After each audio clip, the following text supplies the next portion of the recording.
Hello, hello, Plumbo.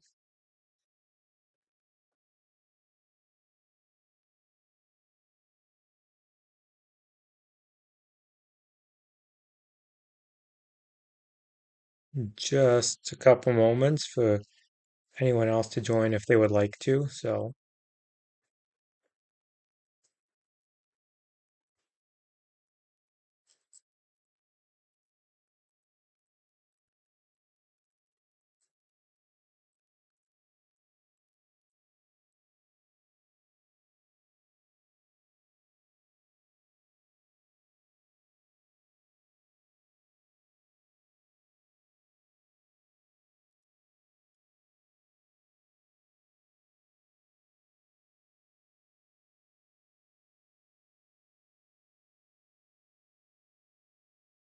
doing a couple of quick behind the scene things taken care of.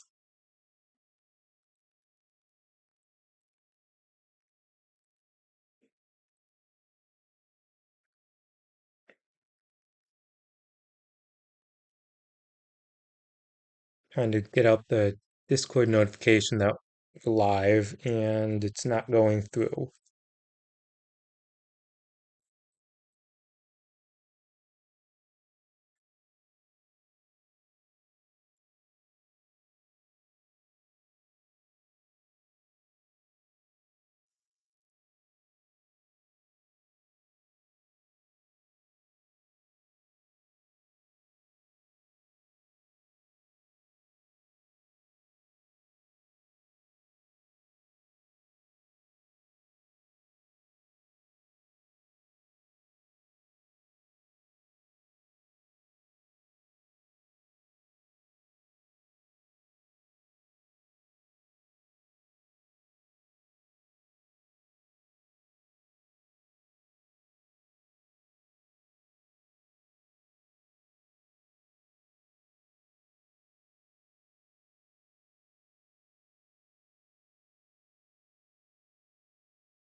Weird.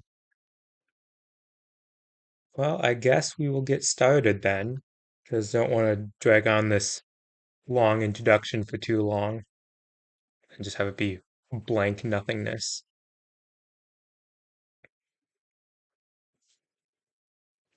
So, here we go. This is the 2024 Storm Chasing Year in Review. It was a quite interesting year weather-wise, and I had a lot of fun going out and chasing it. So, just a quick overview on the start. I chased roughly 30 days over the course of the year, and I chased in 11 states, 12 if you consider Indiana, if you consider the solar eclipse as a state. But since I didn't technically chase there, I'm going to hold it at 11. And yeah, and I traveled about 21,000 miles. So might as well start off right at the beginning. My first chase deal was on March 4th of 2024. It was a chase in southern Wisconsin, northern Illinois. It was a very marginal risk day, but there was a 2% tornado risk. So I went out and I chased it. I had no college classes that afternoon, which is why I was able to go out and chase it. So, gotta go all the way up to the start. I have all the pictures organized. So, I'm gonna drive down there. Saw the wavy clouds. I think they're called asperitas or however you pronounce it. Saw those cool wavy clouds on the way down. And then as I was going, I noticed a storm that had a little bit of rotation on it on radar. So I started going for it, and I came over a hill, and then I saw a fairly large lowering. It looked kind of like a shelf cloud at first, but then as I got closer, began to lower more, and I noticed that it was definitely a wall cloud.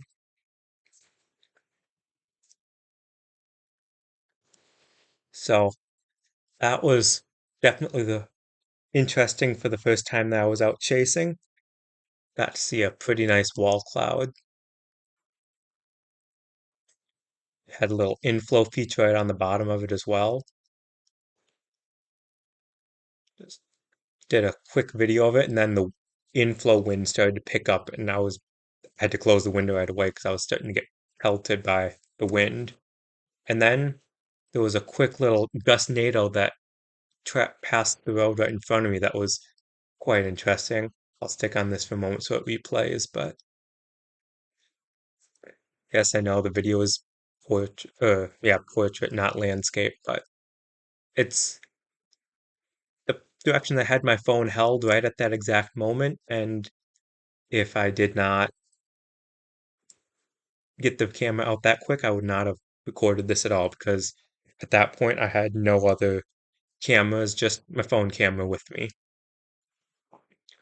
Then a little bit later, that same day, saw a different wall cloud kind of off to the northeast, but I was unable to chase that one further because I had driven a couple hours from home and I had college classes again the next morning, so I could not stay out much longer to chase, and that's going to be kind of a recurring theme throughout the end of May. Then next day I was out is, if you consider it, the solar eclipse in April. It was 100% totality at the location. So I don't know whether you consider it storm chasing or not. I just wanted to share the pictures of this weather phenomenon with all you guys. Okay, Shane, what's your question? We'll continue until you actually ask the question. So it was definitely, these are all taken from just my phone camera, so I was really impressed with quality of these. So this was during totality when the sun was completely behind the moon. And then just as it starts to emerge, this, I believe they call this like,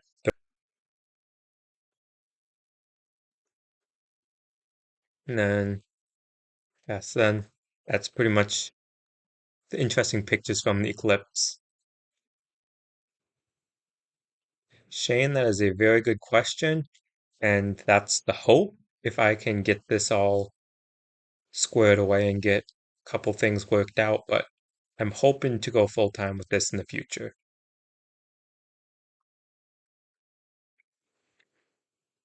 So then after this, my next chase day was April 16th of 2024. It was an enhanced risk with a 10 hashed for tornadoes. I had classes that morning for college, so I wasn't able to get very far into southwest Iowa or even south central Iowa, so I had to stick to northeast Iowa. And by the time I got there, storms had already begun to fire, so it was pretty much take a pick on a storm. Here's a couple of the pictures I took. It was relatively pretty. Not the most beautiful storm ever, but it was worth the drive, I would say.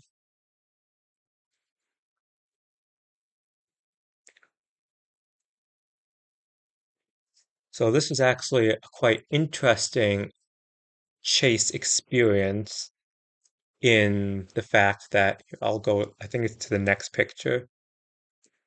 There was kind of a shelf cloud that came over the front here, but it didn't look and have the distinct feel of a shelf cloud or the look of it from the front.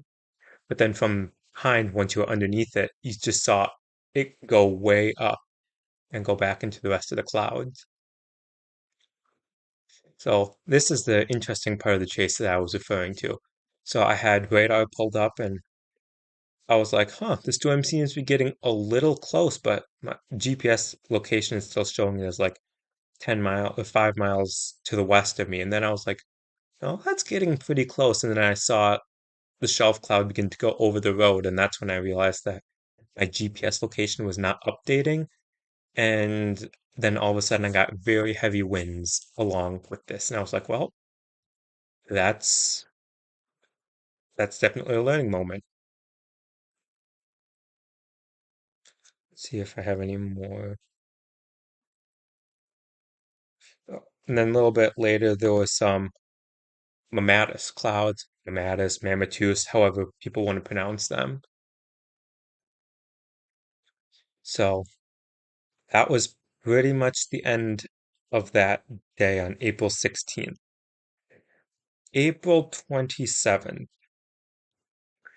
This is a day that I only had one day to go out and chase because I had stuff going on Friday and Sunday, but I didn't want to just completely miss out on this chase. So I wasn't able to get down to the moderate risk, and I barely got to the edge of the enhanced risk.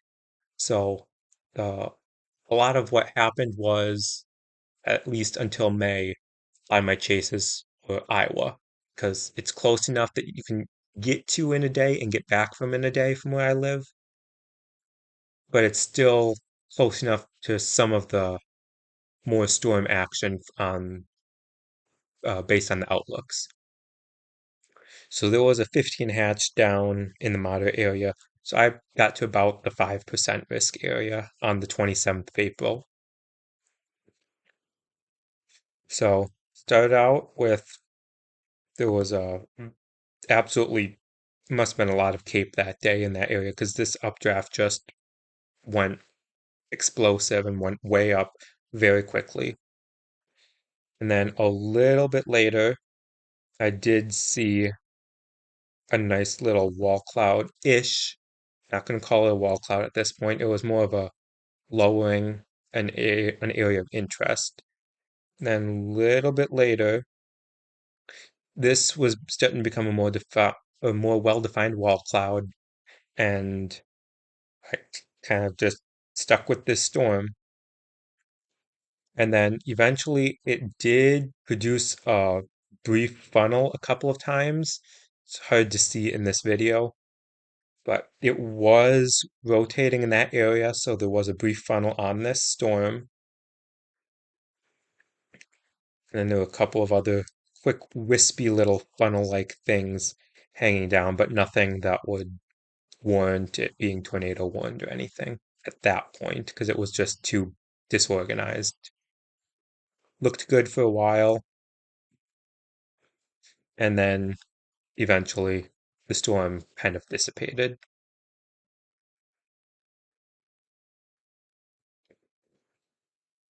So then that brings us to May. Trying to remember. Okay, yep. So May 7th. Oh, this is the day that I had college classes, but they didn't start until like 11 o'clock. And I looked at radar and I was like, ooh, there's this pretty good looking uh, line of storms on reflectivity about 45 minutes, an hour south of me. And I had to go that way for classes anyway. So I just decided to go further south and check out to see the shelf cloud that I figured would be there. And what a shelf cloud it was. It was a very impressive shelf cloud. So I didn't get to chase any of the tornado risk or anything further south and east because I had classes, but it was a very impressive shelf cloud. And he was just kind of a panning from left to right of what it looked like as it got a little closer. It did get a little less well defined, but that's it was it was a very impressive shelf cloud, that's for sure. So then on May 10th, I went about an hour northwest of where I live to central Wisconsin for the Northern Lights. It was definitely impressive because it's the first time I ever saw them. And I did get to see them. Some of the pictures that I pulled off of just my dash cam, it was visible just with the naked eye, but the camera definitely makes the colors pop a lot more. So the pictures are a little bit grainy, so I'm not going to like zoom into each one of them, but you can get the idea of the kind of colors that were there. So now we get into my more robust storm chasing because I graduated college on May 19th, day before this. So then I had some time to go out and actually drive a little bit further to go chasing. So on May 20th, I targeted central Nebraska. I would have gone more west for the enhanced risk, but just between the time I left and the traffic, I couldn't quite get there in time. So I did target central Nebraska, which did have a 2% tornado risk that day. But on the way down there, I saw two more shelf clouds. One of them was near Fond du Lac, Wisconsin, and the other one was near Dubuque, Iowa. But they were fairly stout looking, well defined shelf clouds. Excuse me. This one was really cool just from this angle because you can see the very front edge of it where it lifts back up. And this is the second shelf cloud that I saw. And then I got to Nebraska and I found this nice little storm. It had pretty decent base on it for a while. You can see it was starting to get a little bit of a lowering there. This is one of my favorite pictures just because the way the color contrasts with the sky and the green grass and the road. That's one of my favorite pictures I've taken all year. But there were a couple of brief little spin areas, but nothing that I would say would be a well-defined funnel or anything like that. And then a little bit later, this was a much more well-defined wall cloud, at least on this area. About 10 minutes before I got into position, there was a brief weak tornado reported with this, but I was 10 minutes out of position to be able to go see it, which was slightly unfortunate, but at the same time, I still got good views that day and I had fun.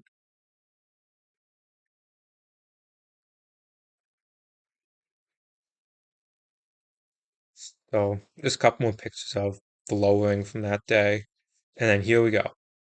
This is the day I got to cross the stream or a stream while I was chasing. Like I was just going down this road casually.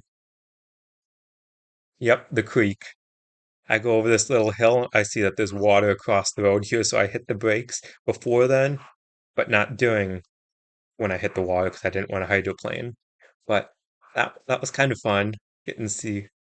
Just glad it wasn't deep and glad there weren't any rocks underneath it. But it was a little creek that decided, no, I'm going to cross the road right here. So by golly, we crossed that creek.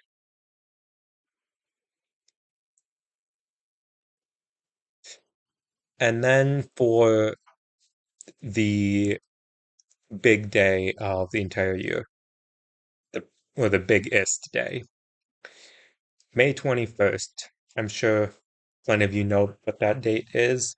There was 15 hatched, moderate risk for far western Wisconsin, northwest Illinois, most of Iowa, and northern Missouri. And that's the day of the Greenfield, Iowa EF4 tornado. So, a little bit about that day. I was in position for chasing that day. I found this nice little hill, and the storms were coming at me from this left side here. And I was thinking, man, this would be a very nice place for, a tornado because there were no towns around. It wasn't populated. I was like, no, just nice open field tornado. That because there was a 15 hatch, I figured there'd probably be tornadoes that day, obviously. And then I begin to realize that there was a storm to the south of me that is southwest of Greenfield, Iowa. And I begin to hear reports that it's a big tornado, strong tornado. And then I saw it on radar. I saw the tornado debris signature on radar go way up in the sky. And I was like, okay, that's not bad.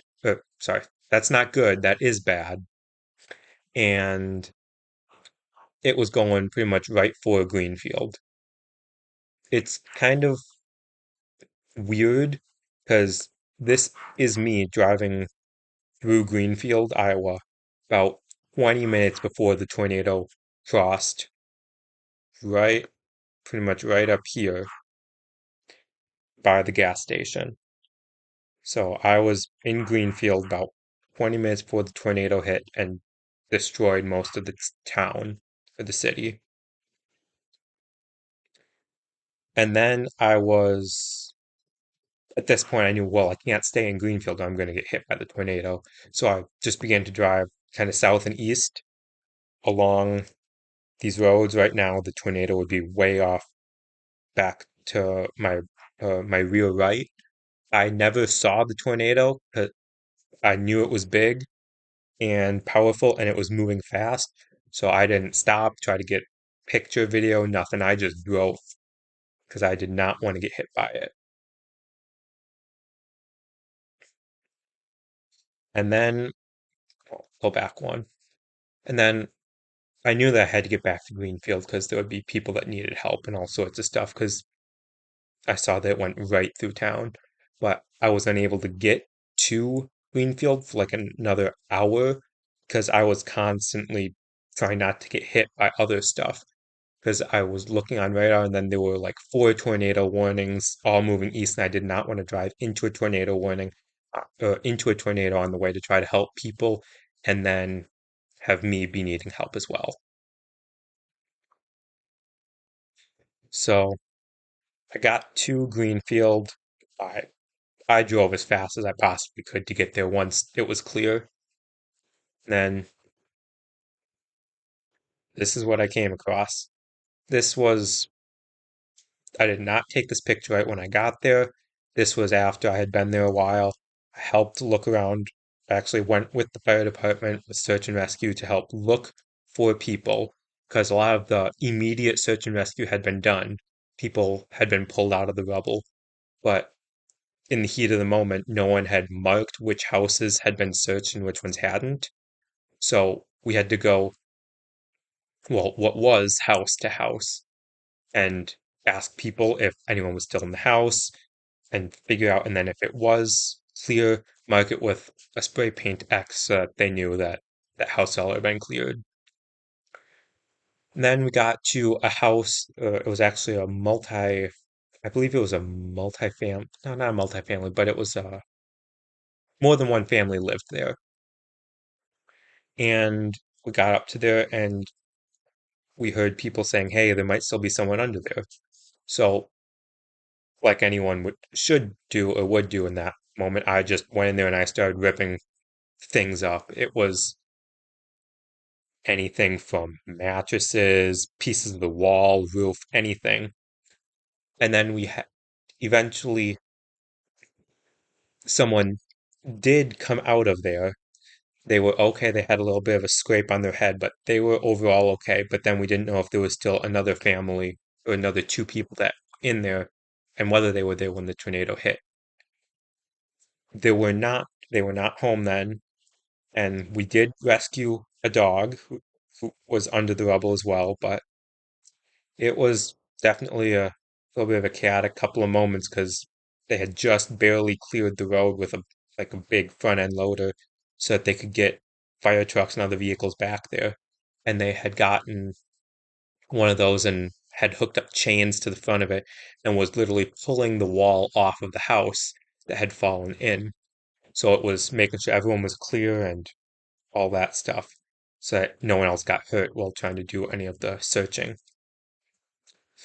So then finished up searching that main area, and at that point, as you can see, there were a lot of first responder vehicles there. There were people from anywhere and everywhere. So at that point, I went back to kind of the command center, which is right over here. In fact, just behind the camera, kind of back to the left here, where the opposite direction of the camera is pointing, is where that gas station is. So when I drove through Greenfield in this other picture here, this is right where I was driving, pretty much right where these ambulances are. I was coming this way towards the camera, and tornado passed right behind, or pretty much right through this area. So at that point, I went over to command center again, saw what needed to be done, where they needed help, and at that point, it was kind of a, hey, we have enough people here. We don't need any like immediate assistance. So then I started walking back to my vehicle thinking that my day was pretty much over because incident command was saying, hey, we're putting, I think it was like, we're putting a curfew on and we want to kind of keep all non-necessary people out of the area for this moment. So I started walking back to my vehicle and actually came across a group of firefighters, and they were actually being approached by someone saying, hey, there's still someone missing that we thought was accounted for, but it wasn't them. So at that point, it was another search for that person. But this individual unfortunately did not survive, and we were searching fields for them because their house was completely destroyed, and someone else from that house was also found deceased outside of their house. This individual was thrown very far away from the house. I'll say that. I'm not going to go into details or specifics for privacy and all that kind of stuff, but there was an individual who was thrown from their house a very long ways. So, in the process of looking for that individual, there was a firefighter who came across an American flag that was laying on the ground, and he picked it up, and by golly, he took it and he planted it in the ground. And it was like at that moment, it was like a little glimmer of hope that, like, even in the destruction, there was still hope. And I believe this is the only picture that I ever shared with anyone from that day. And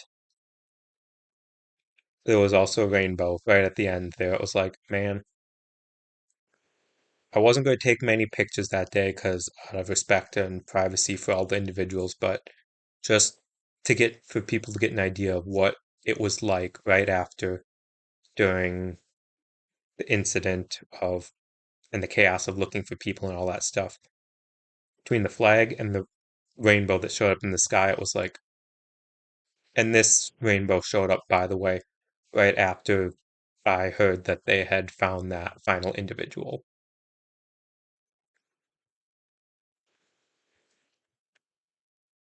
So then the next day, so then after that, it was weather was relatively quiet for a couple days, so I did go back home and kind of not relive, but de-stress a little bit from the chaos of the situation.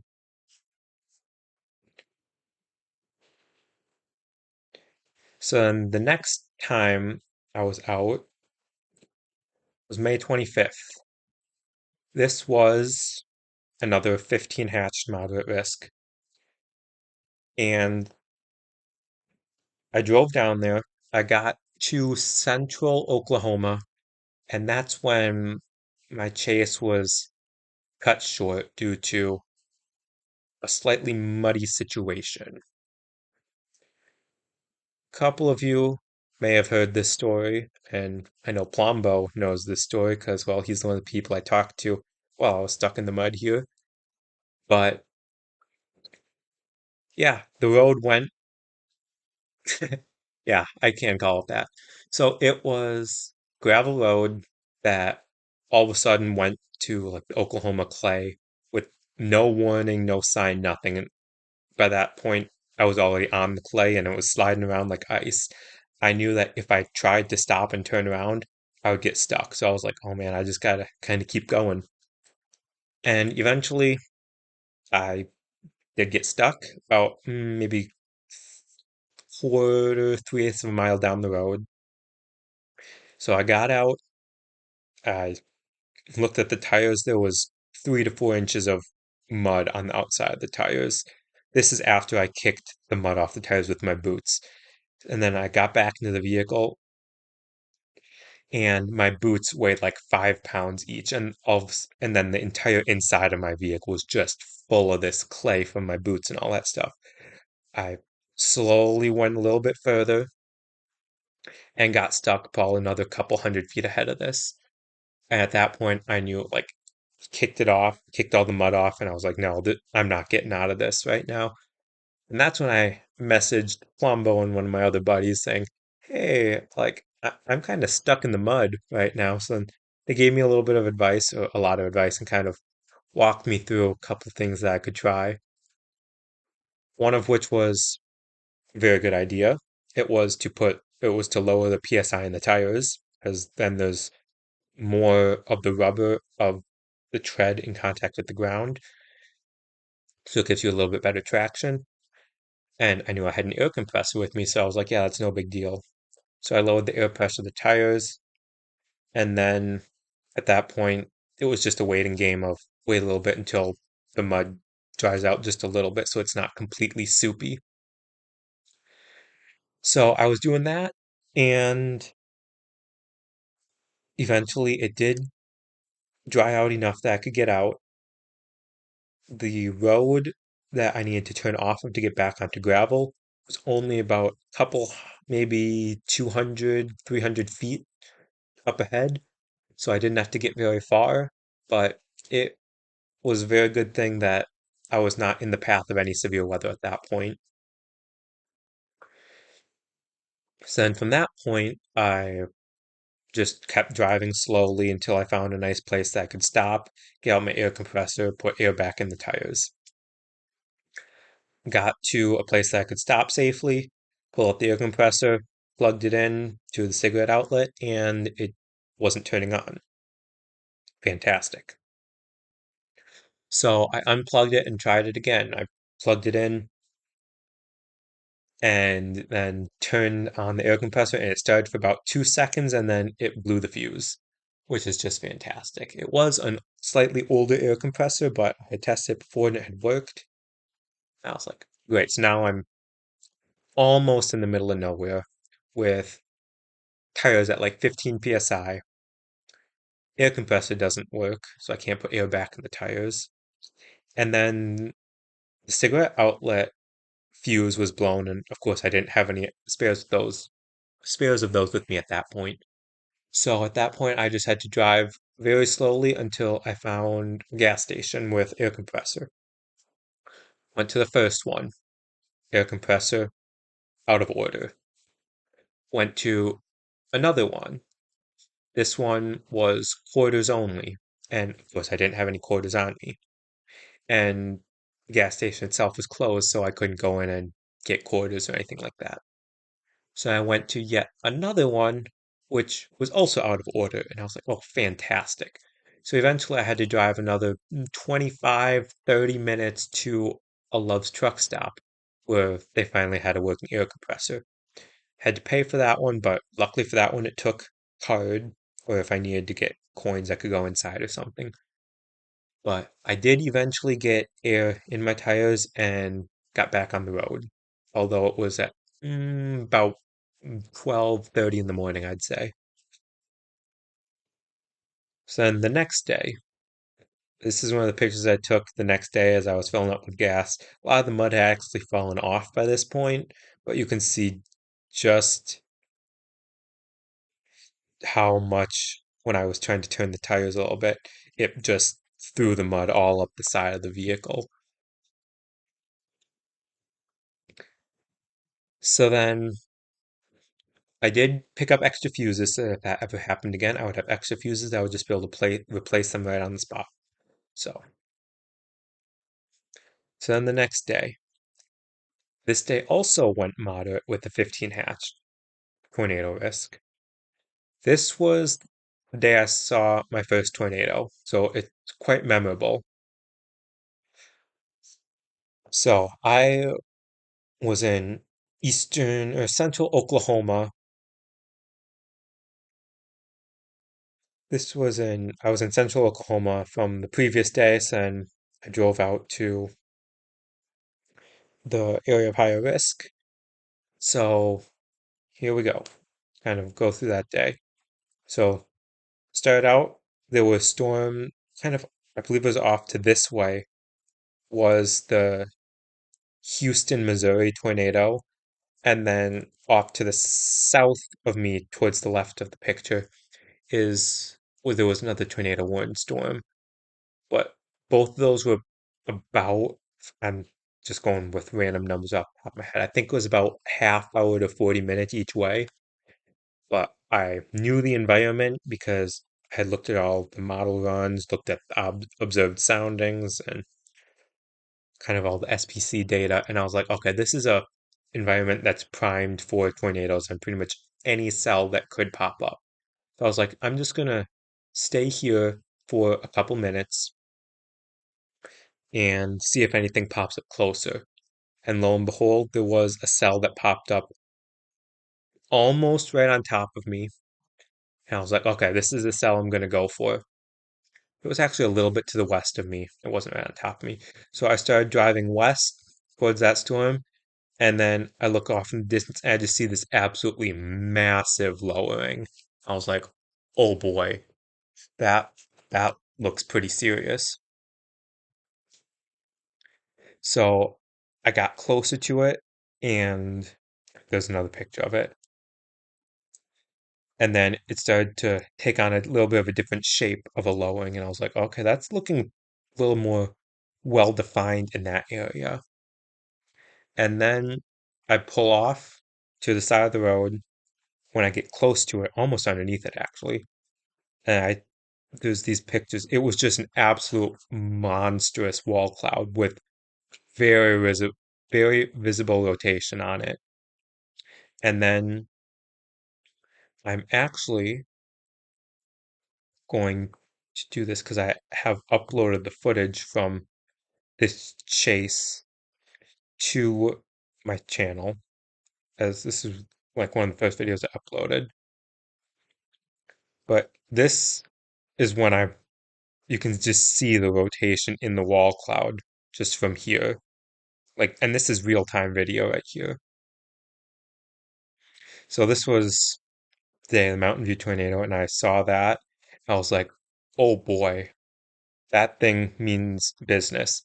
And then I started to go down this road to the left here, and it went off into the distance. Welcome to everyone who's here and has joined since I started. Welcome and thanks for joining. But so, and then I realized that, oh boy, this area back in here is very wooded and probably wouldn't have good signal or anything. So I was like, okay, I am not going to go down that way because I did not want to like not have eyes on it. So at this point, I went back to this highway. It was kind of a V shape, so I had to backtrack a little bit to get in front of it again. So then basically, I backtrack all the way to here, and then I keep going, keep going, keep going. And I'm like, I look off to the left, and I'm like, oh boy, that's definitely getting lower. So then I find a nice place to turn around, and then it's literally like a minute after I park here that it begins to produce the tornado. So I'm just gonna let this play for you guys in real time. If you want to watch the full video of it, go right ahead. It's on YouTube channel. But here we go. I'm kind of watching this area. It begins to have much more rapid rotation in it. Like then you can start to see wisps hang down, and then it goes from pretty much nothing to a full-fledged tornado in seconds. Like there's nothing, nothing. Up, there's this little bit hanging down, and then all of a sudden it starts to get stronger and more condensed. And then just like that, boom, we have a tornado on the ground. I can tell that it's on the ground, and because I see tree branches flying up into the air. Yeah, this was super cool to sit and watch in real time. And then right about now, I'm on the phone with 911 saying, "Hey, I got a tornado on the ground," and I was giving them my location and all that stuff. And then they were like, "Okay, just to confirm, you have a tornado on the ground." And I'm looking at this, and I'm like, "Yes, I'm sure I have a tornado on the ground." So it's like, okay, okay. And it's like, yeah. And then, so then I noticed that it's starting to get off to the side of the windshield where you can't see it very well. So then I here you can tell that it starts to become not fully condensed again. And even though it was on the ground pretty much for the entire time that goes past the footage here, it was not fully condensed the whole time.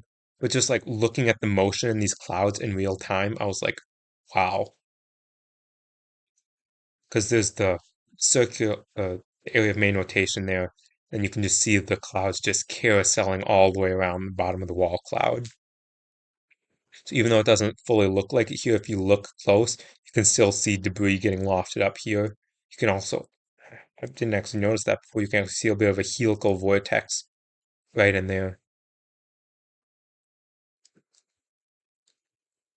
So at this point, I just pull into the little driveway here, watch the feed for a little bit longer till it starts kind of moving off to the right. And again, it doesn't look like it, but this is on the ground the entire time. There's debris coming up, and at this point, I pretty much realized, okay, it's going off to the right here, and it'll be obstructed by trees, so I won't be able to see it. So at that point, I pretty much get ready to turn around. And of course, you can't turn left out of here. You can only turn right. So I had to go right and then make a U-turn to go back the other direction. This is absolutely awesome. Just looking off to the side and seeing the tornado down on the ground as I'm driving. It's like, wow. I was like, one heck of a first tornado to see. You can just see the cloud of debris shrouding the entire funnel or the entire tornado from ground all the way up to the clouds. There's that darker tint.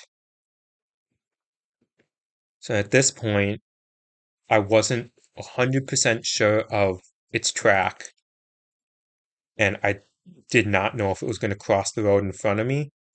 So at this point, I just kind of pulled up, because if you look, this is the rotation right off there. It's just out of view of the camera. But at this point, I'm like, okay, I'm just gonna pull off here because if it crossed the road, I didn't want to be on the road when it crossed and get hit by it. So I sit here, and then when I realize, okay, this is not going to cross the road, I did continue on.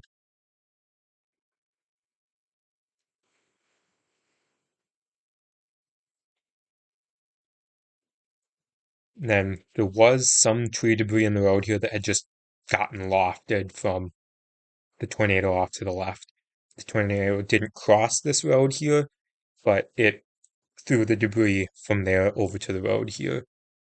Unfortunately, with having just my dash cam at this point, I was unable to like point the camera out the side window or anything. But up ahead here, you will get another view of the tornado off to the left. Let's see, is it here? Trying to remember where exactly it happens. Now you can see it a couple of times. Yeah, here we go. Turn this corner, and it was an extremely photogenic tornado. I have just still pictures of it, but you can just see it there. The entire thing is not wrapped in rain. It's amazing.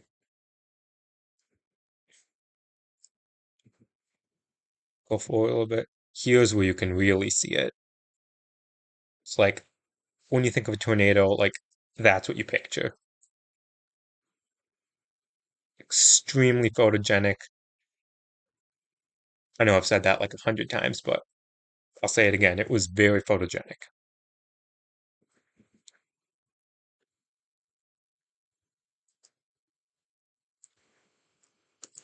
So then, just a couple of the still photos that I took of that tornado. This was when it was not fully condensed again, but then, like, this,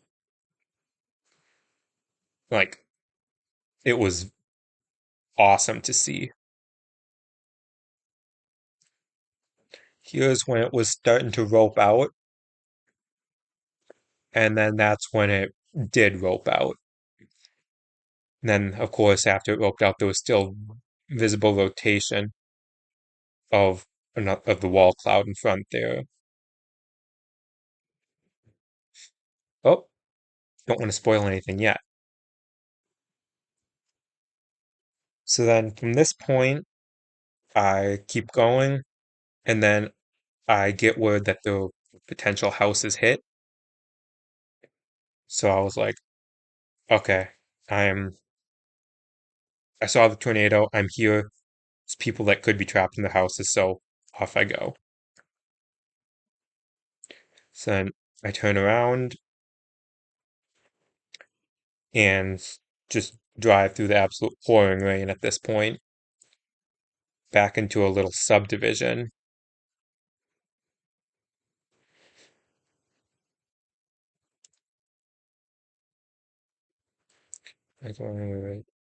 Here we go. There's trees across the road. These were already cut up by the storm chasers in front of me. The group of three. If you know who they are, you know who they are. But the group of three were ahead of me, and they cut up that tree and got it out of the way. So at this point, I'm like, okay, where's the damage? And then I come across this. It's like, oh boy. I was gonna get out and check, make sure everyone was okay. And then the other chaser here told me that they had already checked this house and it was all good. So I kind of pulled off out of the way and let them pass.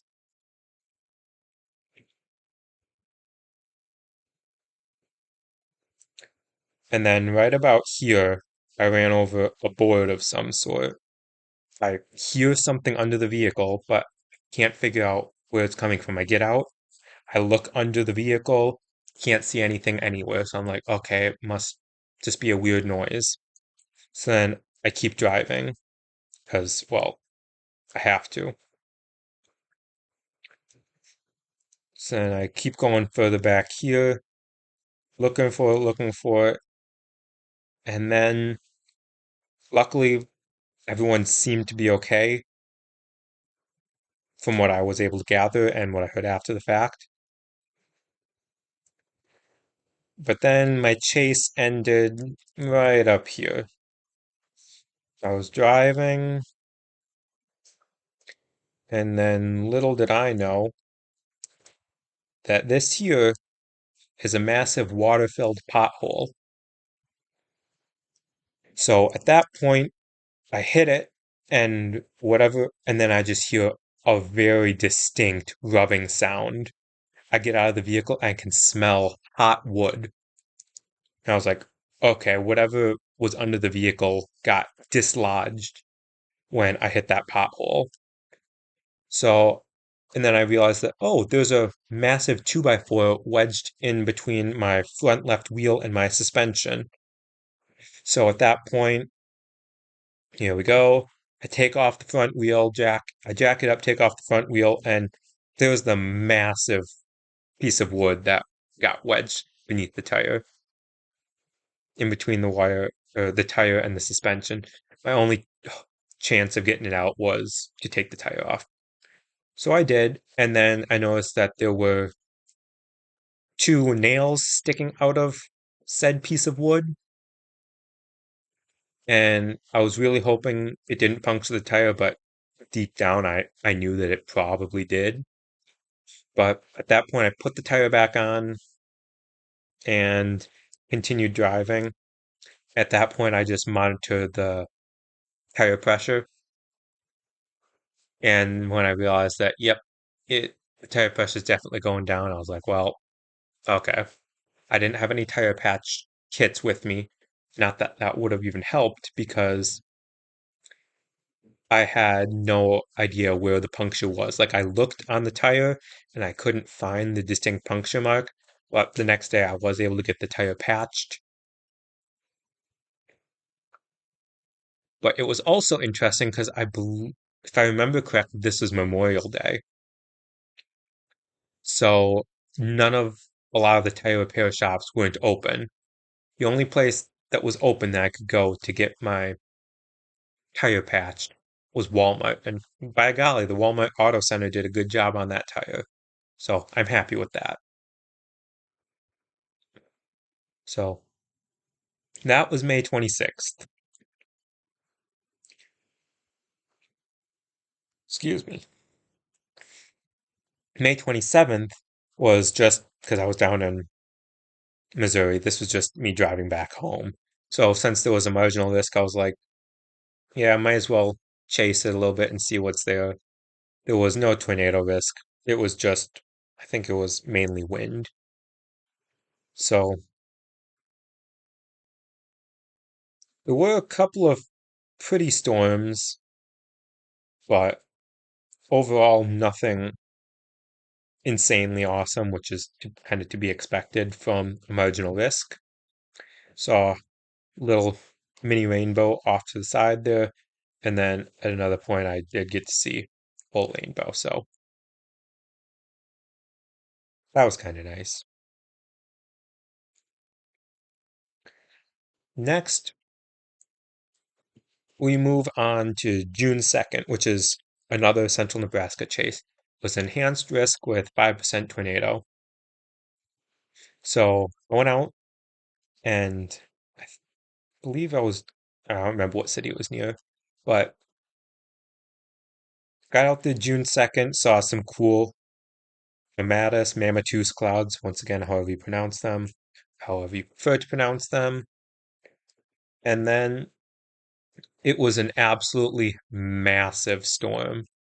Like the pictures don't totally give it justice,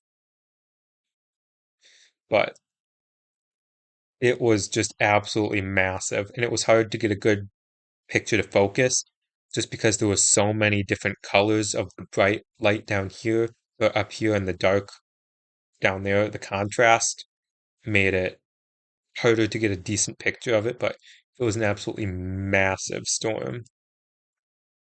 Here's a good picture of it. See if this will actually work. Ooh, ah. Yeah, it was a massive storm. And this is as it started to approach the road, and I could just tell behind it was a huge amount of wind. Just seeing that, and I could see the dust getting blown out from underneath it here. And I was like, okay, that there's a strong downdraft on the front of that as well. So then it did have a nice shelf cloud on it at one point before it kind of got obstructed by the sun going down and dust being kicked up.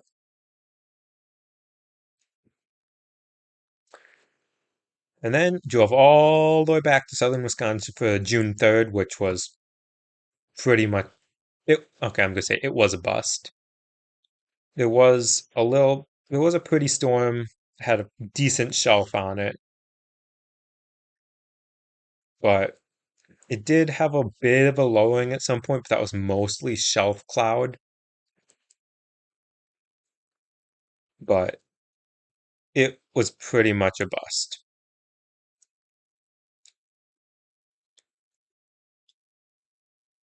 So then June 4th, I knew I wouldn't be able to drive all the way back down to Oklahoma, and I kind of didn't want to. But I decided, you know what? I'm here, central Wisconsin. Storms are not going to fire till like 6, 7 o'clock tonight. So the morning of this day, I went back to Greenfield, Iowa, and helped volunteer with cleanup efforts. there's a lot of stuff people don't realize has to go into tornado cleanup efforts, and one of which I helped with. Like people see the beauty and the danger of tornadoes and the destruction that it causes, but that's then they kind of forget about it. And then it's not just people's houses that have to get rebuilt and, businesses and all that stuff. Something that you don't think about that an entire group of people spent an entire day working on is, where is it? You don't think about when all the debris is lofted from, people's houses and stuff. It landed in a huge field here, and the farmer can't continue to make a living because they can't plow or plant the field with huge chunks of wood in it because it'll wreck their equipment. So spent most of the day just walking in a grid search of the entire field with buckets and people on four-wheelers coming and picking up the buckets and all sorts of stuff, just picking up stuff that was thrown from people's houses and impaled into the ground. There were pieces of two by fours that I pulled out of the ground. They were stuck a foot and a half into the ground. Like, it's stuff like that that you don't think of until someone tells you about it, and it's like, oh yeah, that makes sense. I hadn't thought of that before. And then just there's the windmill, the wind turbine that I'm sure people have seen plenty of pictures and videos of it getting hit by the tornado. But that's the first that I had ever actually seen it because I wasn't in a position to see it that day. And then I finished up there, and then it was a hot day too. It was like 90 some degrees, and people were out there picking stuff up. And they brought water. There was a local church that had donated lunch to all the volunteers, so we had a little lunch brought out to us by other volunteers. So a lot of people worked together to help bring that together. Then later that afternoon is when storms began to fire, and I actually had this bit of a lowering here. Caitlin, to answer your question, yes, I do. The link is for the Discord is in the message right above yours. So it was a bit of a lowering here that actually turned into a really cool little storm. I did send picture of this with saying that there was rotation on it to the National Weather Service, and they did put severe thunderstorm warning, tornado possible tag on this. It never came close enough to needing a tornado warning or anything like that, but it was an interesting day. And then later that day was an absolutely massive shelf cloud. It can't get a full view of it here because it's still maturing. But then as you go on throughout the day, this is what it ended up looking like. From left to right, massive shelf cloud with a lot of wind in it coming. Oh, here's the better picture. Got about this one.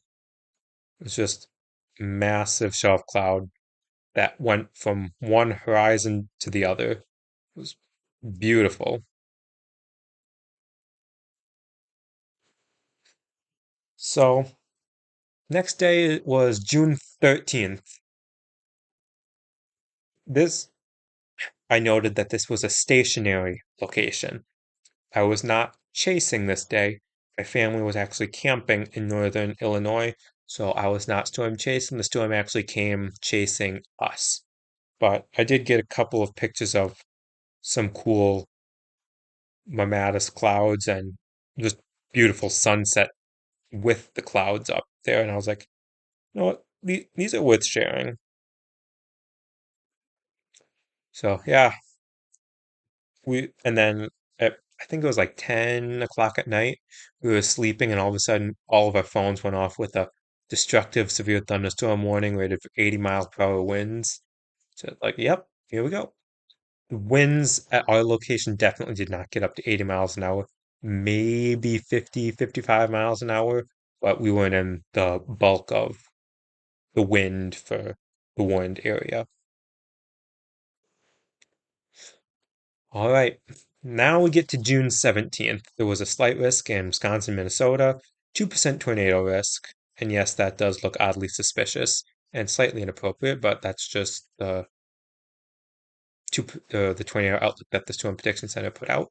So there it is. There was a pretty storm out here. It didn't do anything crazy. It was pretty much a beautiful storm, and that's how it stayed.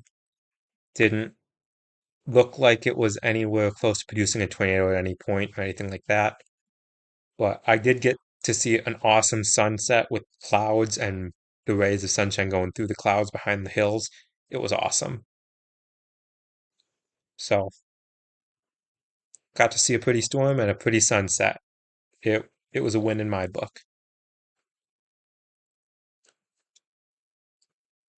Now, June 18th, there was a 5% tornado risk that I chased in this area, and it did. It's hard to see, but come on, why isn't it zooming in? But it did briefly produce a very thin, weak tornado back there. I circled it so that you can see it better, but I didn't. This is just from my dash cam. I was unable to get my regular streaming camera zoomed in on it well enough. Not my streaming camera, because at that point I wasn't streaming. But yeah, there was a brief tornado back there. It was never tornado warned or anything like that. It was down for maybe 10 seconds and then went up and never happened again, at least on this part of the storm. Then a little bit later is when things got more even more interesting. Tornado was definitely interesting, but I was chasing, and if you know anything about northern Minnesota, there is garbage for any sort of internet signal with trees and just limited cell towers. So I was chasing, and then only route that I could really take to stay east was not an ideal route, let's say that. I was without internet connection for roughly an hour 15, hour 20 minutes. And at that point, I was like, okay, I just need to get to an area where I have some sort of internet signal. Luckily, I still had radar loaded up so I could zoom in and see roads and on Google Maps as well. I could see roads and towns. But what it didn't tell you was, hey, this town that you have in Google Maps that you're going to for internet signal. So I figured, hey, it looks like a decent sized town. They should have internet signal. Well, when I got to the quote unquote town or city, this is when Google Maps said, you have arrived. I am in literally middle of nowhere, 40-foot tall trees on either side, no light, gravel road, and it's like, oh, okay, trust me, this is not a town, and there is no internet signal here.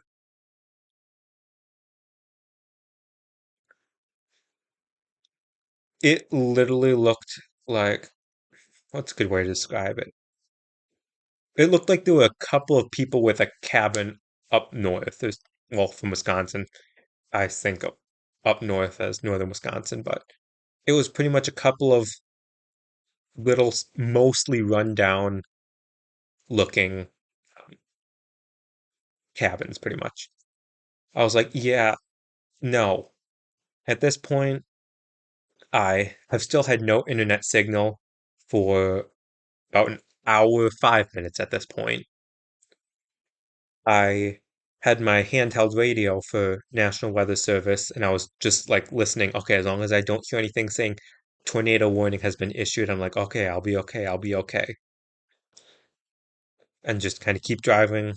But at this point, if I turned around, it would have been longer to turn around and go out the way I came than to just take a quick different route to get out. And I had my roof mounted and oh, looks like we just cut out internet for a second. I had my roof mounted, my roof antenna mount, my roof antenna. I had the wire for the antenna ran into the cab to go on my radio, but I had just gotten the roof radio like a day or two before I left for this chase, and I didn't realize that I needed to get a special connector because the connector from the cord that went up to the antenna was not the same cord that went into the radio. So I had a roof antenna for better signal for National Weather Service radio, but I couldn't use it. So I was stuck with the like 16-inch antenna for the handheld radio. And with all the trees around, I was not getting good signal. I kept hearing or tornado, and I was like, "Oh crap! Is there a tornado warning?" Then eventually, I pieced together that no, it's just a severe thunderstorm warning, and a tornado warning remains in effect until whatever time that night. So I was like, "Okay." And then about 10, 15 minutes later, I finally made it out, and I was like, "Whew, that was interesting."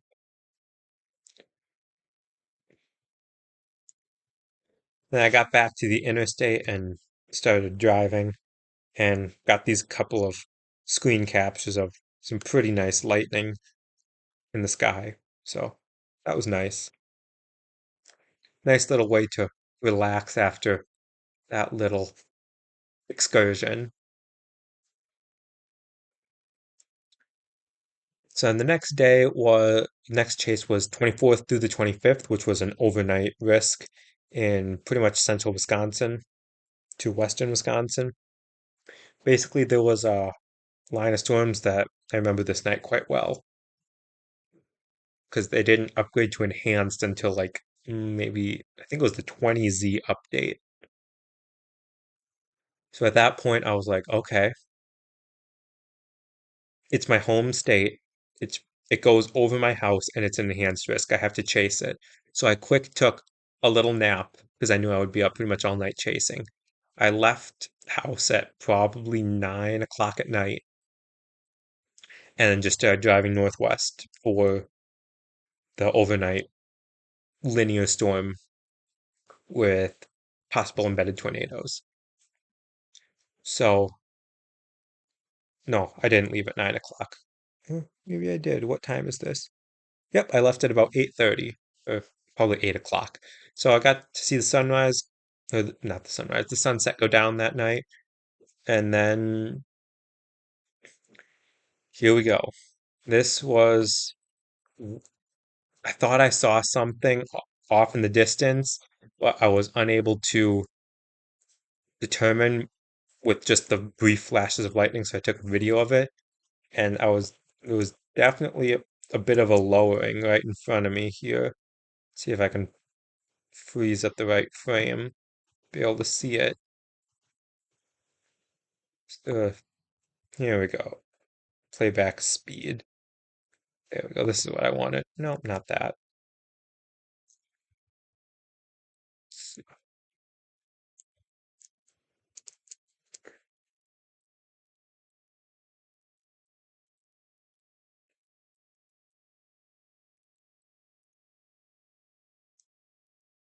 You guys can probably see it with the uh, just with the flashes of lightning briefly. But I took a video on my camera, on my phone camera, and then I was sitting there and I went through the video and paused it, and I was like, okay, yep, that's definitely a lowering.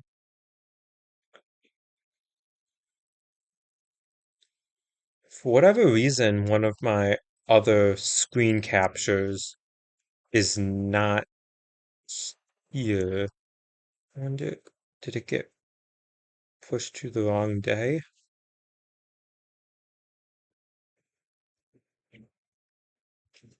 I don't know, but there was another frame that I pulled off one of my dash cams where there was a pretty large looking funnel like shape on the left side. Can't confirm whether it was a funnel or not because with just the still frames, I wasn't able to see any rotation and I didn't actually notice it until I was going through my dash cam footage the next day.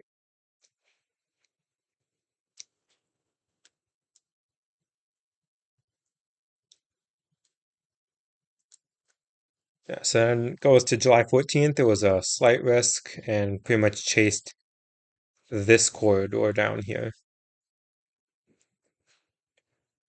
Ew, trying to remember. Yeah, there was a 2% tornado risk that day. Saw this very interesting looking storm. Had cool kind of wavy base to it. Not typical flat base like you see on a lot of storms.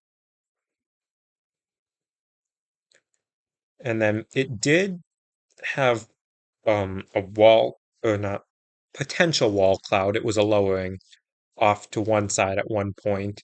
And then it did become slightly more well defined into an actual wall cloud shape, as you can see here. Yeah, we're gonna skip over that video. That's, yeah, I don't want to listen to myself right now. So,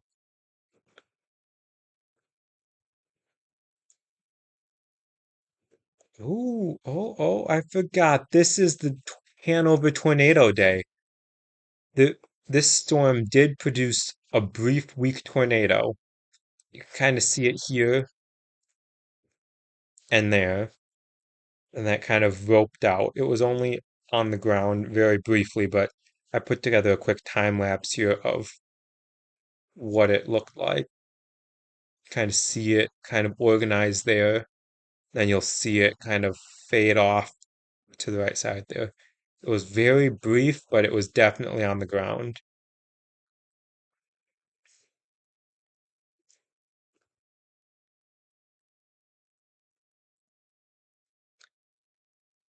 So that was tornado number three. No, I don't remember. That was either three or four for the year. I don't remember. But yeah, it was a brief tornado, but it was a tornado nonetheless. Now for another interesting day, derecho. So this is another one of those that I have my video uploaded to YouTube of the chase that will kind of reference as we go through this. But basically, it started off as, oh, at this point right now, I'm sitting in a tornado warning, but tornado warning did eventually get dropped for that location. And then I kind of went, and you can see the shelf clouds start to peek out in the distance. And what a shelf cloud it was, because, well, it was a derecho. Kind of looking back at a couple of different areas of interest here. This was tornado warned over here, and I'm I don't want to assume, but I believe that this was the start of a brief funnel lowering that did eventually become rain wrapped and went on to become the tornado that struck. Oh, what was it? The name of the town will come to me in a couple minutes when I reference the footage. But it was very, very uh, pretty. Here's one of the screen grabs I took from my dash cam. It was just a massive shelf cloud, as you would expect. So now we're going to go back and we're going to reference that video because there was a lot of cool stuff. So this point, it's just me, as the description here says. Oh, skip ad. Thank you. Anyway, so here the storm goes tornado warned. Not much happened. There were firefighters out being storm spotters and referencing and going back to um, and we're just relaying updates as the storm came in. So I stopped for a couple minutes, talked to them, and then continued on. And then here's where the shelf cloud begins to roll in.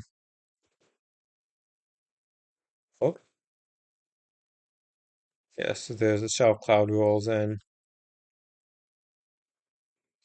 and at this point, it's just outrunning the derecho. I kind of point the camera back. It's not the highest quality footage right now because, for whatever reason, the settings on my encoder when I was recording it had it at a lower bit rate than I was actually wanting to record it in. So it's not the highest quality footage. The other footage is from my dash cam, which records locally on its SD card. So I didn't have to worry about quality of that footage. So I just spliced them together to make this footage.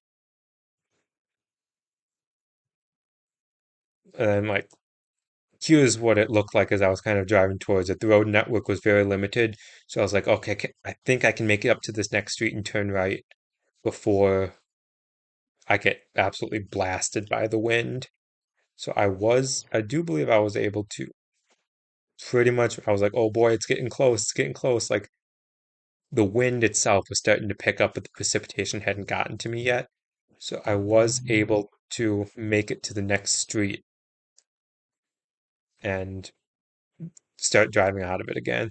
But this is what it looked like from the backside underneath the leading line of storm.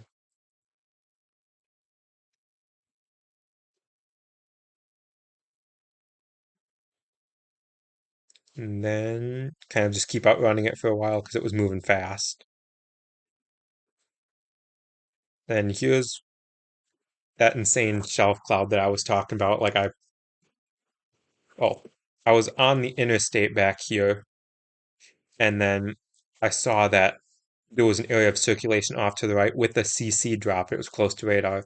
So there was a tornado on the ground back up to the right here.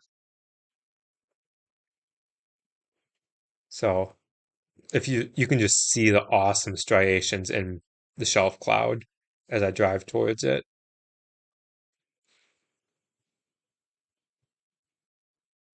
And I do believe that this was a potentially a power flash off in the distance of the tornado hitting the transformers. By the time I got close enough, the tornado had fully dissipated. But I did come across some. At first, in the heat of the moment, I thought it was tornado damage. I did not realize that the roof actually got blown off, like right in front of me.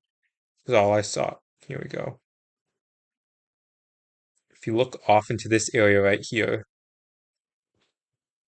like the roof gets blown off and then power lines start sparking. I thought that was damage from the tornado, but the roof blew off like just 10 seconds ago. So at this point, I'm calling dispatch or 911 dispatch to let them know, hey, that there's sparking going on, power lines down, all that fun stuff. And then this once again gets quite interesting because the winds have now picked up, and at this point, I am going to be dodging um, falling tree limbs as they fall from the trees. Like I'm still on the phone with dispatch telling them where I was and all that stuff. And then they're asking me questions. I'm pretty much like, hold on, I got trees falling on me because it's like all of a sudden, I think it's just up here. Like you just see like the trees are just absolutely swaying. There's branches all over the road. Yeah, here we go. Like all of a sudden there's just like, oh, stuff falling on me, hitting my vehicle. And it's like, oh boy, I just want to try to get back out in front of this thing.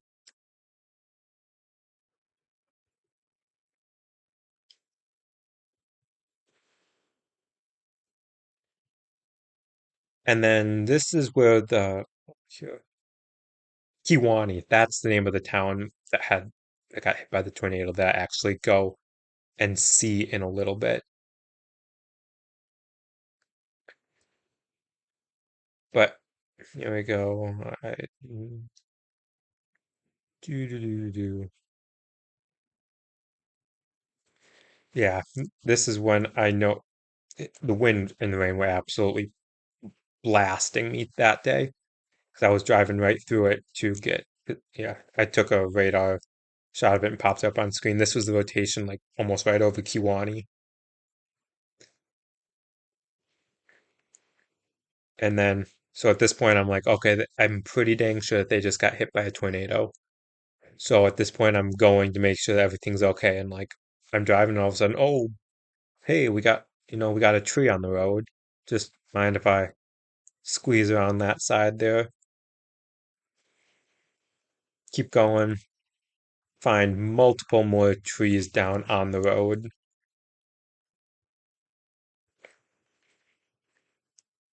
This one I could barely see until it was almost too late, and it's like, oh boy, almost didn't avoid that one. At this point, I've made it into the city limits of Kiwani, and not going to go into a lot of detail, but I realized that they were indeed hit by a tornado, and I called 911 dispatch to like let them know that, hey, a tornado had just hit town because I saw no emergency lights anywhere. And then I get on the phone with them, and I clipped this from the footage just for privacy purposes. But I was on the phone with them, and they were like, "Well, yeah, but do you have an emergency?" I was like, a tornado just hit the town.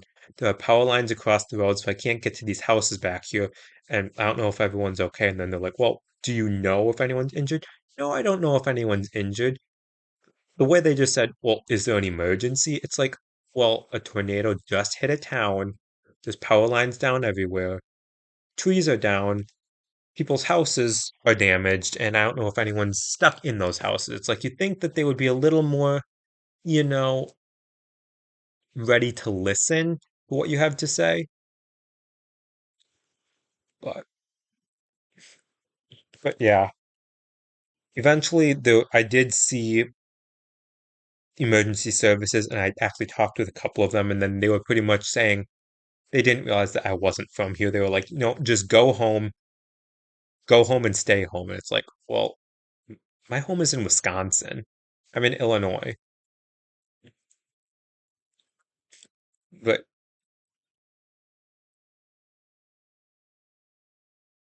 yeah, this is what I first came across, and then there were power lines across the road there, so I couldn't go any further.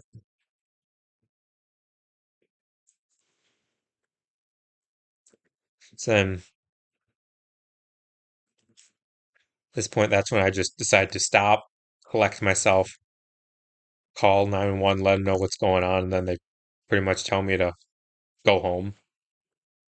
And then at this point, a little bit later, I talked to one of the fire people, and they pretty much say go home and stay home as well. So it's like, okay, if you want me to go home, I'm gonna go home. But you don't realize that my home's in Wisconsin, so that means I have to keep driving around in this to get home. By golly, it was like, oh, here, what time is it right now? 3:15. Yeah, so it took me 35 minutes to get out of this town. And I was actually trying to get out of the town, but there were just so many power lines down everywhere. Like I didn't want to take the route that I had taken in because that would have taken me back south and southwest again, and I had to start getting north to get back home. But like I go down all these streets and go, oh, power line down there, can't go that way. Trees, power lines, like everywhere. So it's just a matter of now it's just trying to find a road that can actually get out of the town with. Standing water everywhere. Eventually, I do finally find a route out of town, but not before finding one more. I think it's up here. There was like one more massive tree in front of the road. Yeah, here we go. It's like, okay, I'm going this way. No, I'm not. Definitely not getting through this way. There's a large tree across the road. Oh, there was a big lightning strike. That was kind of cool. Lightning was absolutely insane this day. But so yeah, that was the Rachel Chase.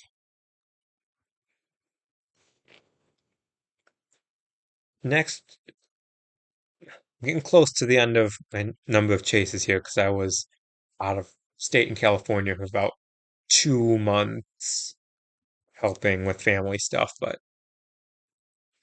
so here we go. July 30th, there was a 2% risk and an enhanced area. Wasn't much to see this day. There was really, these were just no precipitation with them on radar or nothing like that. It was just clouds. And I was like, yeah, that's kind of cool to take a picture of that. But yeah, this is probably the most interesting area I saw all day, but it was pretty much nothing. It was an, yeah, it was nothing. Next day was July 31st. And then anytime I passed through central Illinois, I always like to just stop in Greenfield and see how the reconstruction's going. You can still see the damage months later from stuff that hasn't been fixed. Then you can also start to see new construction going up. Still stuff lofted up in trees and stuff, but yeah. Oh, found a Sinclair dyno with construction hat on it and on my way out to South Dakota. So I was like, yeah, I gotta stop and take a picture of that because that's just too cool not to take a picture of. But yeah, this was the cool looking storm over in what was this? Yeah, this was South Dakota. I thought so, but beautiful storm. Had a lot of wind with it, but that was about it. I love this. It's like no maintenance road, no travel advised. It's like you call that a road? That's not even no. There's no way I'm ever taking that road. It's like, okay then. Gotta love that. Just no maintenance, no travel advised.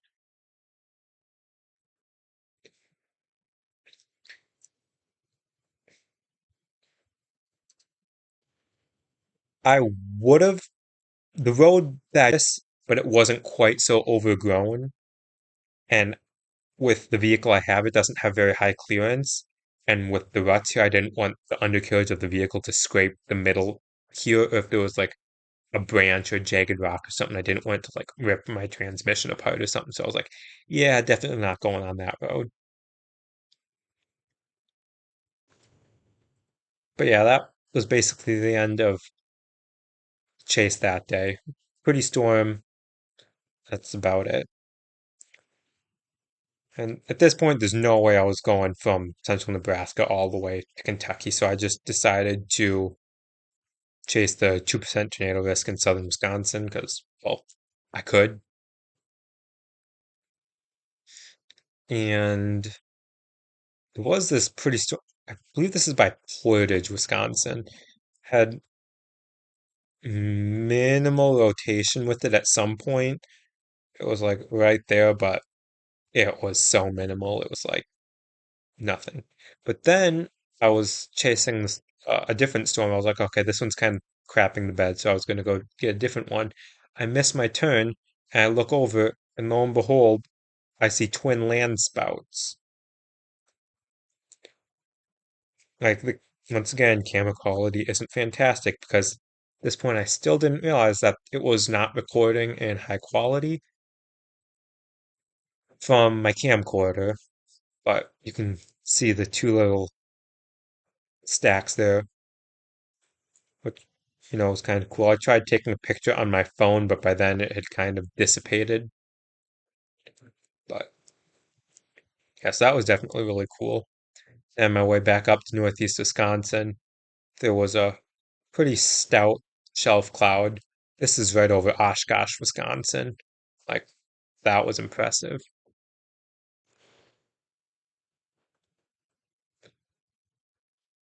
Now for probably the most beautiful storm that I chased all year. South Dakota, August 25th. 2% tornado risk. Didn't see any tornadoes, obviously. But this is by far the prettiest storm I chased all year. It was really something. was beautiful from left to right. You could see dust getting sucked up into the updraft of the storm actually from the ground. I also have this chase's full footage over on YouTube as well. But it was just an absolutely stunning storm.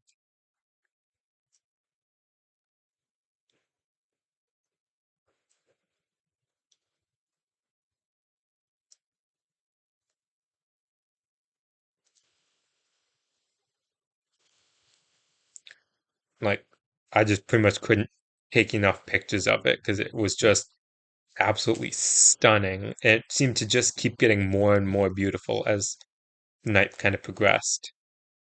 Oh, and then after the storm had kind of crapped, I was on my way back and I saw a snake that crossed the road, so I stopped and took a picture of him because, snakes are kind of cool. And there was a kind of cool sunset that night. It's, I don't think there's much more to show. I guess we can pull this up, kind of show when I first. This is what the storm looked like from a distance. I was like, okay, like it looks kind of interesting. Then as I got closer, I was like, whoa, that's awesome.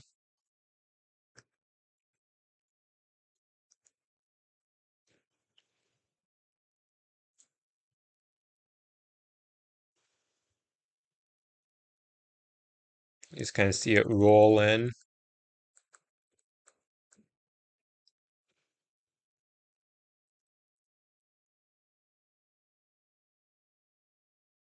At that point, I pretty much just had the strategy of stop, record it, and then when it starts getting close, that's too far to frame. Go about 4 miles down the road, turn around, stop, keep recording. And I just kept kind of doing that.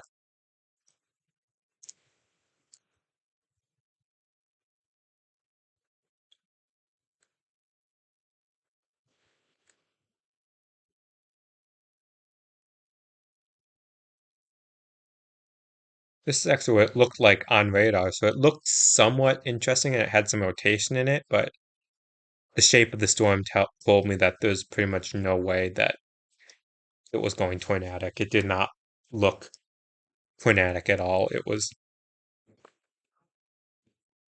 just a very beautiful storm. Had more of a shelf cloud appearance.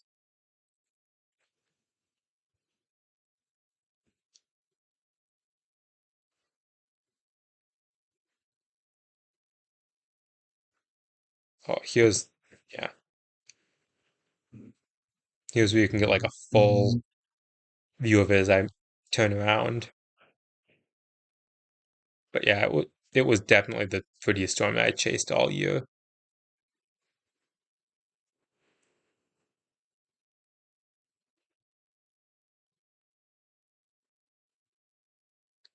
And then that kind of cut, or that's kind of the end of that one.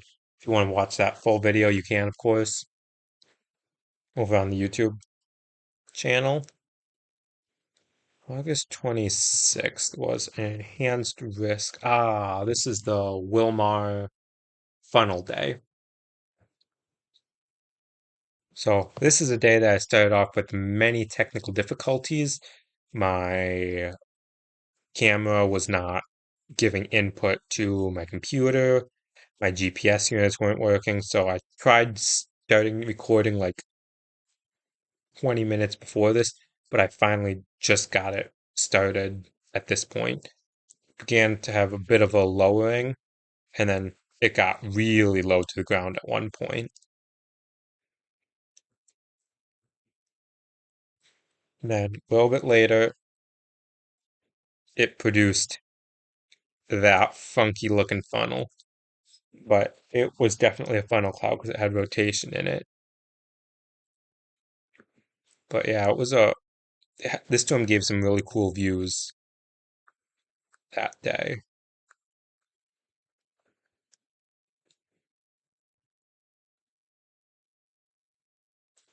Yeah, like there's that one.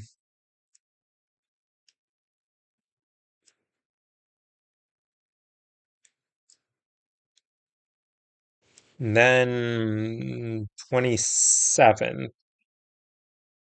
2%. I'm trying to remember what this day was. Ah, yes, this is the day that I, well, for one, nearly rolled over into a ditch.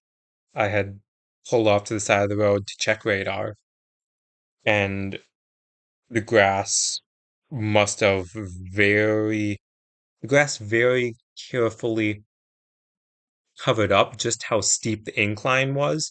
So as I was just pulling off to the side of the road, I was only going like 15 miles an hour, and all of a sudden my right tires just started going down into the ditch.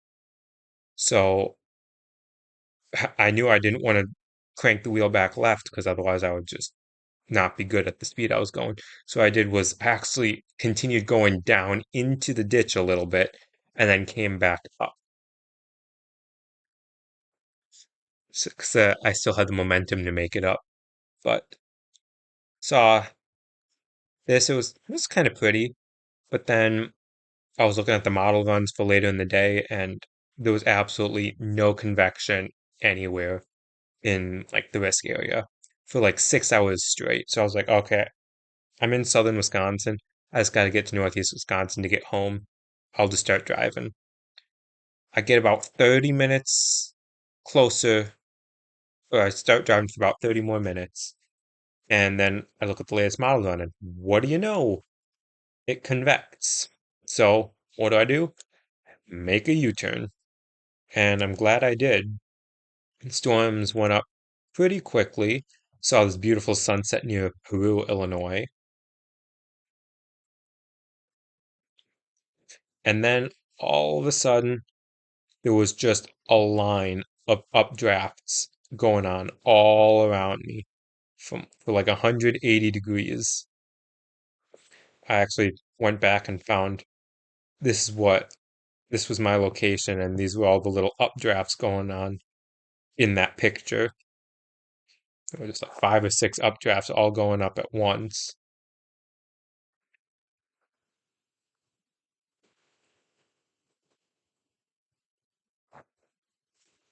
Yeah, there's another picture of them. Here's actually a quick time lapse of a couple of this one just absolutely exploding. And this is only over the course of like 2 minutes. You can just see the explosiveness of updraft.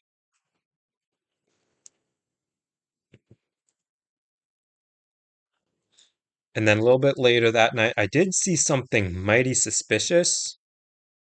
I took this video because I pulled off to the side of the road and I was like, "Wait, do I see something?" It was an it was a very unique shape. I could not determine if there was any rotation with it or not. Let's see. I actually just took a couple. Oh no, that's the wrong video. That's why I can't see it. But like, I look out my driver's window and I see this in the sky. I was like, "Oh, that looks interesting." There was no rotation on radar or anything to correlate that it was any sort of tornadic lowering or anything like that, but it definitely looked suspicious. That's one of the screen grabs from that video.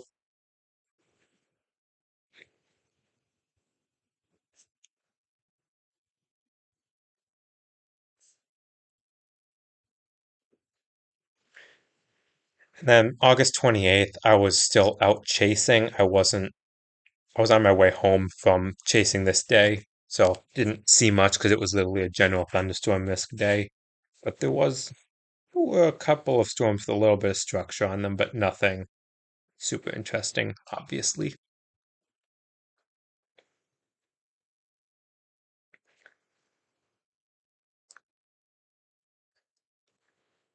Here we go.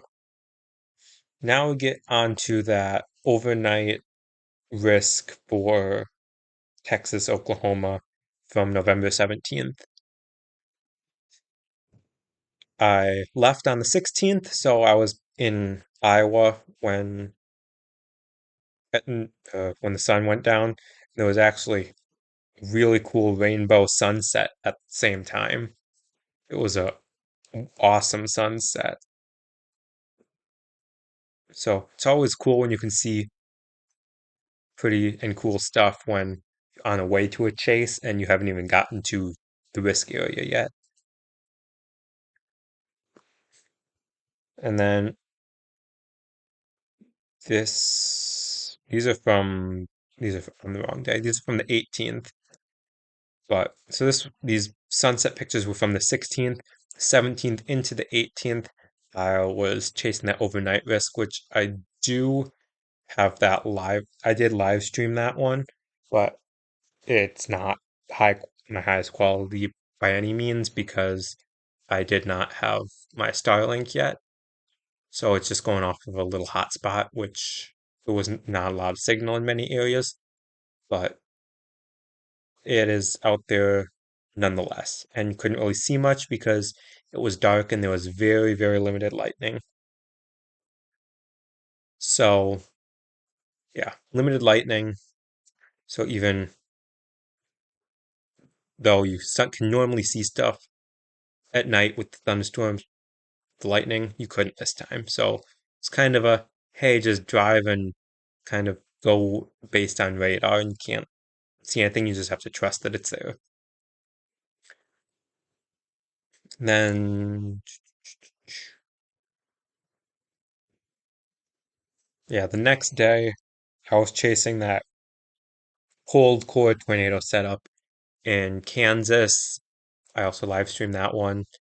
That once again, not my highest quality, and it was a bust. Nothing happened, but it was not. It was a 2% day anyway, so it was a low risk of it happening in the first place. So wasn't too disappointed. And then for my, oh yeah, that's the cold core tornado day with the 2%. Now for the final chase of the year, or actually a week ago today, was the winter weather advisory for ice and 2 to 4 inches of snow in northeast Wisconsin. So basically, I got to go out in the snow and that was fun. I did live stream that one, and the signal was way better than my other two live stream attempts because I had my Starlink and I got to test it out, and I'm very pleased with how it worked.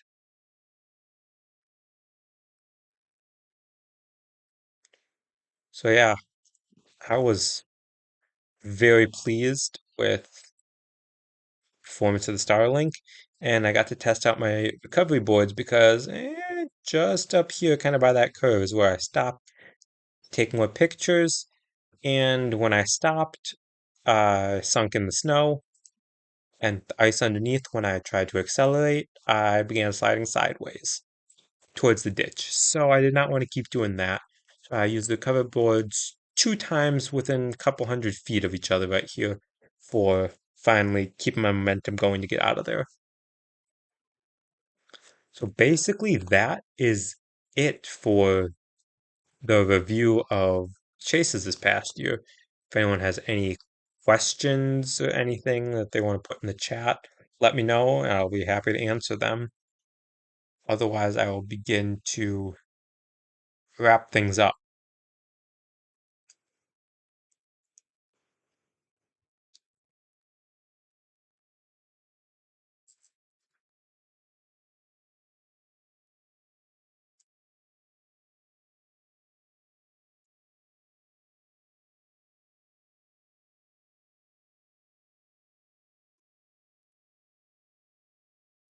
Absolutely, Plumbo. Absolutely.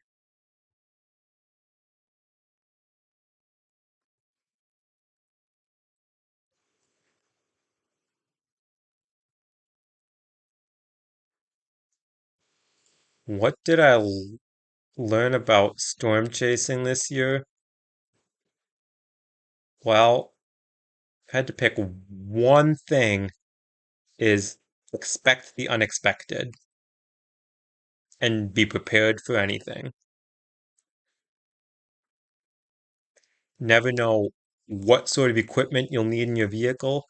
So I pretty much have my vehicle packed to capacity on things that I know I'll need or think I could need when I'm out. Yes, and to carry spare fuses. That's always that's always a big one.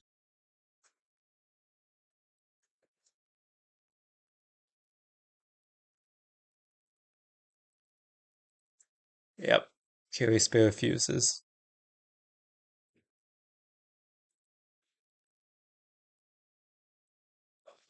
Okay, Nikki, what else did I learn this year when I was out?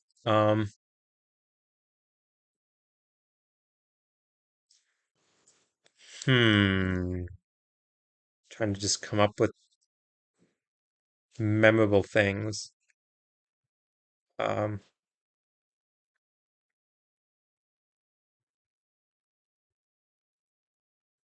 I knew that's where you were going. I knew that's where you were going, but I was gonna try not to go there. I figured that's what you were implying, but now I still got to answer the question.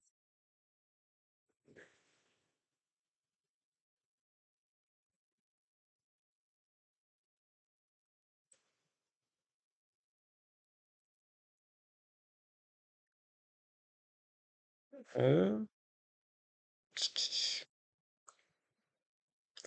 well, I mean, I've learned a lot about what it takes to be able to record quality footage and share it and now stream it with all of you guys.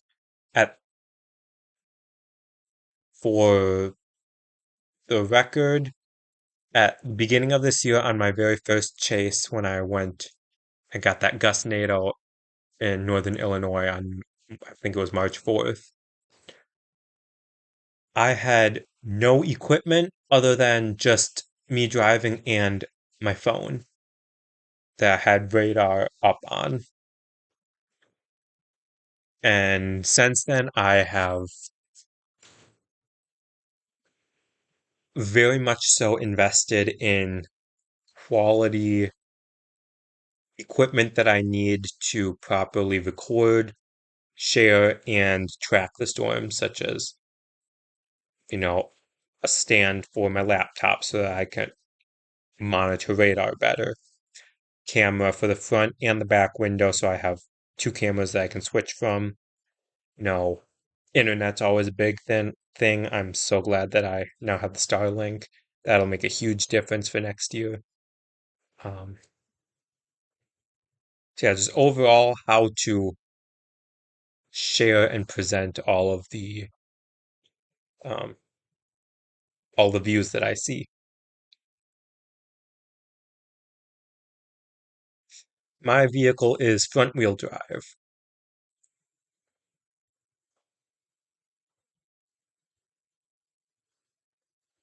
Well, sometimes 85% isn't enough. So,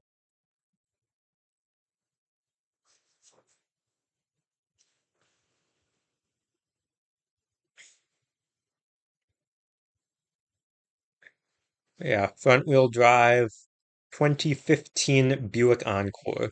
I always say, I am fairly confident in saying this, that it is the most badass storm chasing Buick Encore in the world. I'm pretty confident in saying that.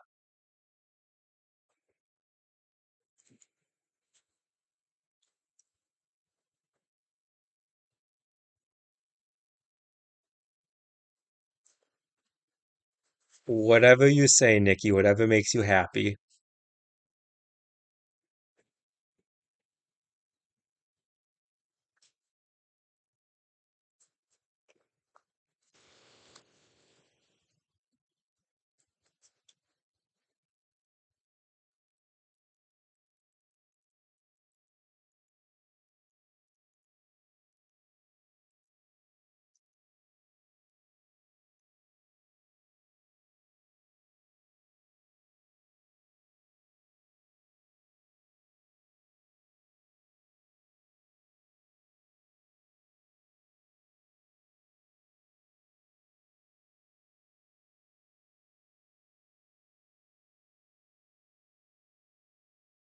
One of these days, well, not super soon because it needs to get warmer here in Wisconsin first, but I'll need to do some sort of video walkthrough of the vehicle so you guys can see what I'm working with.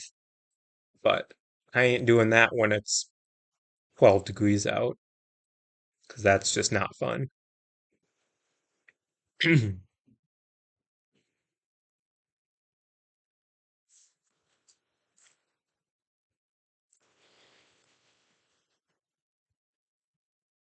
New skills that I want to learn to improve my storm chasing.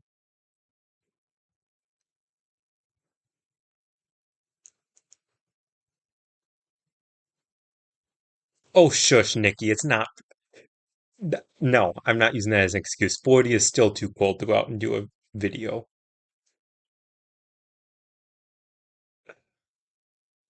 Any new skills that I want to learn to improve for my storm chasing? That's a fairly loaded question. I mean, there's always new things that you can learn, and if we're talking about like storm chasing itself, um, probably, hmm,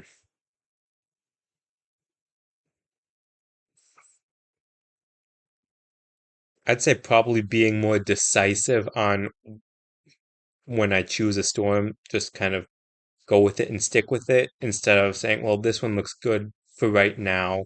This one looks good right now.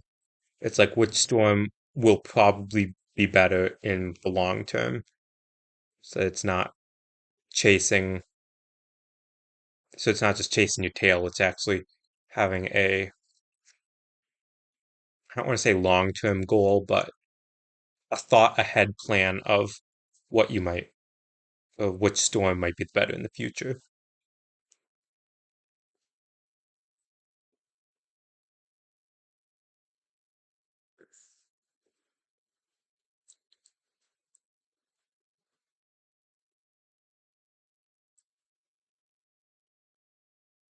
Any additional questions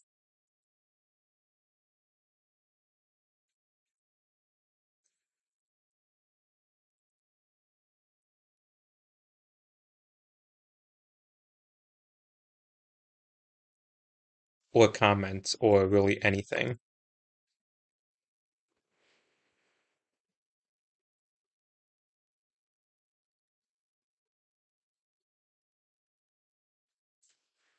Ooh, what is on my equipment wish list? As of right exactly this moment, the number one thing on my wish list is to get a roof mounted anemometer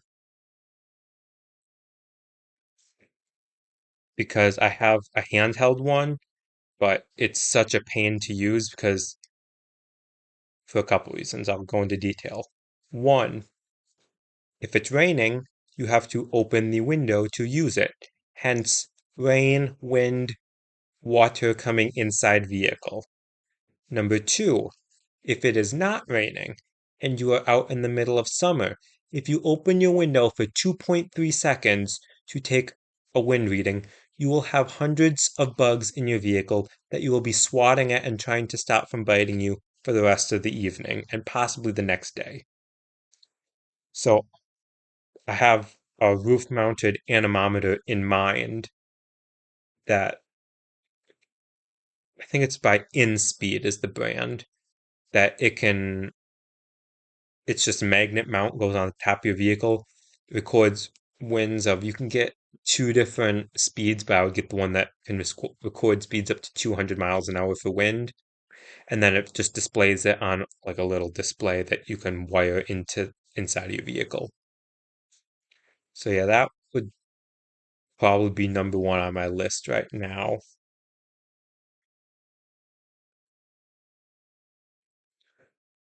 But at the same time, it's not a necessity. So I'm kind of holding off on getting it because, yeah, it would be nice, but I can do what I do without it. so I don't know if it's worth the price at the moment.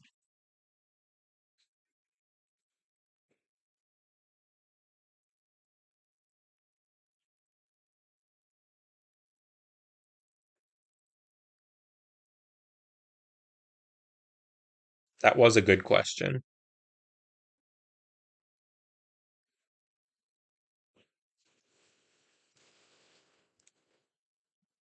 Yes, the Skeeters.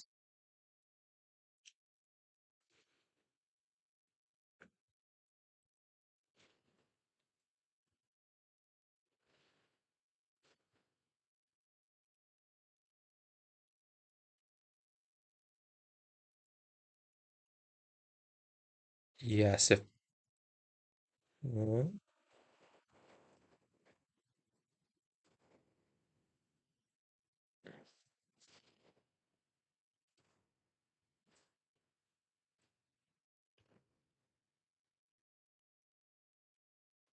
oh, perfect timing, Stream Elements. I was just gonna post a link to the Discord for anyone that wanted to join, but yes, that timing could not have been better, actually. If anyone wants to join the Discord, the link is right there. It's still slight work in progress. I just was notified of feature that I thought was working but is not working as the stream started, but that will get fixed yet this evening. And then that's pretty much it. I spent a lot of time over the past weeks and, well, month at least, figuring out how to do all sorts of cool stream overlays that I'll be able to share with you guys. Um, got my website taken care of. That's pretty much wrapped up. And got the Discord going. And now it's just a lot of finding stuff to do until storm season starts up again. At least local enough that I can chase it. I'm not in a position where I can just go down and chase anything in Dixie right now. And even potentially stuff that I chased over the summer, like Oklahoma, is probably still out of the uh, out of likelihood at the moment, just because it's such a there's a balance between time, effort, money, and uh, technically the quote reward. Like if it's a low end setup in Oklahoma, I'm not going to drive 1,000 miles or whatever down there for something that could be minor. But like if I'm already in like Kansas from a chase, and then it's only like another 150 miles or whatever to the chase target the next day, it's like yeah, that's probably worth it. But yeah, thanks for watching, Plombo.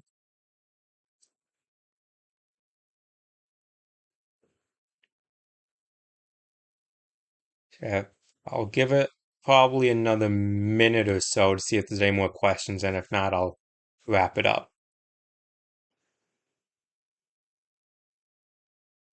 And if you do have any questions and the and the stream has ended, what do you know? You can use the Discord. That's a fantastic place.